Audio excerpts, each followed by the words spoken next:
Welcome to my channel. So in this video we are going to be looking at the communication of acceptance. When someone accepts an offer, how are they supposed to communicate that acceptance? So the general rule is that acceptance must be communicated to and received by the offerer.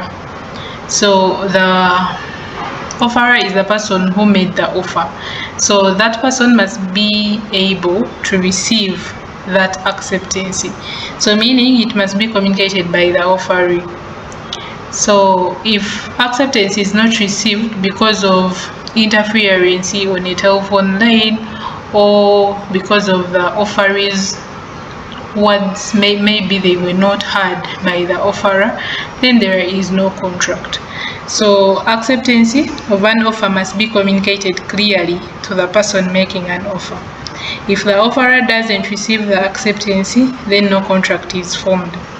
For example, if someone accepts an offer on the phone, but the network is bad and the offerer does not hear it, then there is no contract. Therefore, silence cannot amount to acceptance. When you make an offer to someone and they don't get back to you and they just keep quiet, it doesn't mean that they accepted your offer. So this rule was stated in the case of Feldhaus versus Bindley in 1863. So in this case, the plaintiff offered to buy his nephew's horse and said, "If I hear no more about it, I will consider the horse mine for £30 and 15 pence. So the nephew didn't respond, but he told the auctioneer not to sell the horse to anyone else. However, the auctioneer sold the horse by mistake and the plaintiff sued. Court ruled that there was no contract because the nephew didn't directly communicate acceptance, he just stayed silent. So if you stay silent or do not communicate clearly, the offer is not accepted and no contract is formed.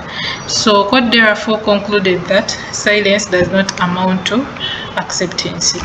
So acceptance must be communicated clearly to the person making an offer. And if they do not get the communication very well, then there is no contract, and then silence does not amount to acceptance. The rule is that acceptance of the offer must be absolute and unqualified. So the offeree must accept the terms of the offer as made to him. He must not change them. Any change of the terms creates a counter offer, hence no contract, as it was illustrated in the case of Haid versus Range.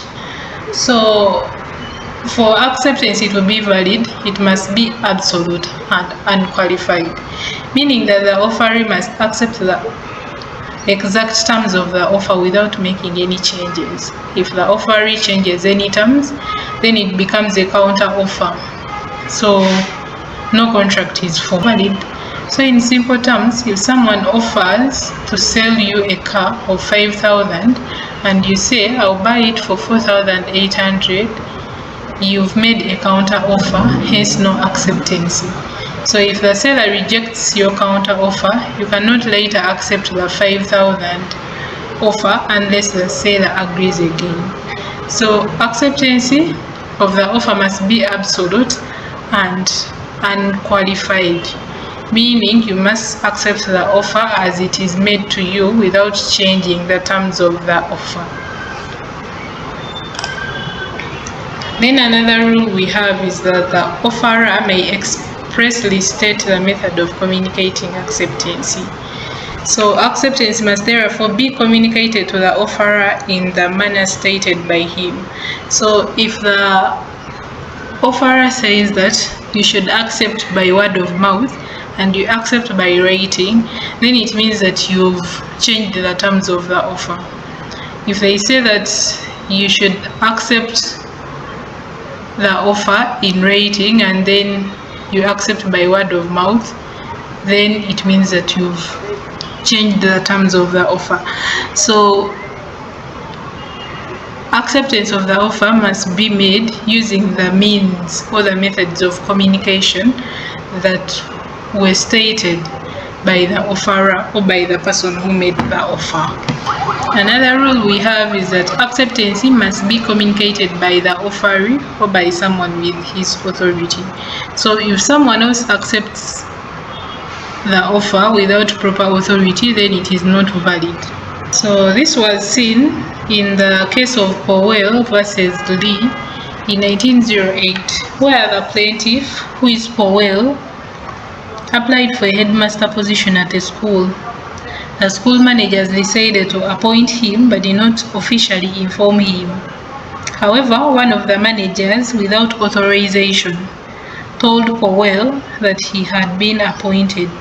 So later, the managers changed their minds and gave the job to someone else, so Powell sued for breach of contract. Court ruled that there was no contract because the acceptance had not been officially communicated by the school's authorized representatives. In simple terms, if a company offers you a job but they do not officially inform you, and an employee tells you by mistake, you cannot claim for that job if the company later decides to hire someone else. So the acceptance must be communicated by the offeree or by someone with his or her authority. Another rule we have is that acceptance is not effective if it is communicated in the ignorance of the offer. So for acceptance to be effective, the offeree must be aware of the offer when accepting it. So if a person performs an act without knowing that an offer exists, they cannot later claim a reward or enforce a contract. For example, a company offers $1,000 as a reward for finding a lost dog, but you return the dog without knowing about the reward. You cannot later claim the money because you were unaware of the offer when performing it. So this is common in unilateral contracts, where the offer consists of a promise to pay money in return for performance of an act. For example, if you find my missing national ID, I'll give you a reward of maybe $50. So in such cases, performance of the act is sufficient acceptance. When someone finds your national ID, it means they have accepted the offer. But in order for them to accept the offer, they must have known about the reward before finding it. If they found it without knowing about the reward, then they are not entitled to it. Yeah, so acceptance is not effective if communicated in ignorance of the offer. Postal rule states that acceptance of the offer is effective once the letter of acceptance is properly addressed, stamped, and placed in the postal box or postal system.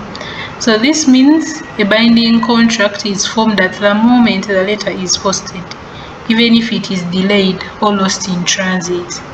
This was seen in the case of Adams versus Lindsell. In this case, Lindsell, who is the offerer, sent a letter offering to sell wool to Adams, the offeree. So Adams posted his acceptance, but due to postal delays, Lindsell sold the wool to someone else before receiving Adams' reply. So court ruled that the contract was formed when Adams posted the acceptance, not when Lindsell received it. So the key points are: acceptance is valid once posted. Even if it is delayed or lost, it doesn't matter. Then if the letter is misaddressed, then the postal rule does not apply. So posted means placing the letter into the posted system in the usual manner. Yes, so that is the postal rule. Acceptance of an offer is effective once the letter of acceptance is properly addressed, stamped, and placed in the postal system. Yeah, so that was all about acceptance. Thanks for watching. Do not forget to subscribe, like, comment, share with your friends. Let's catch up in my next video.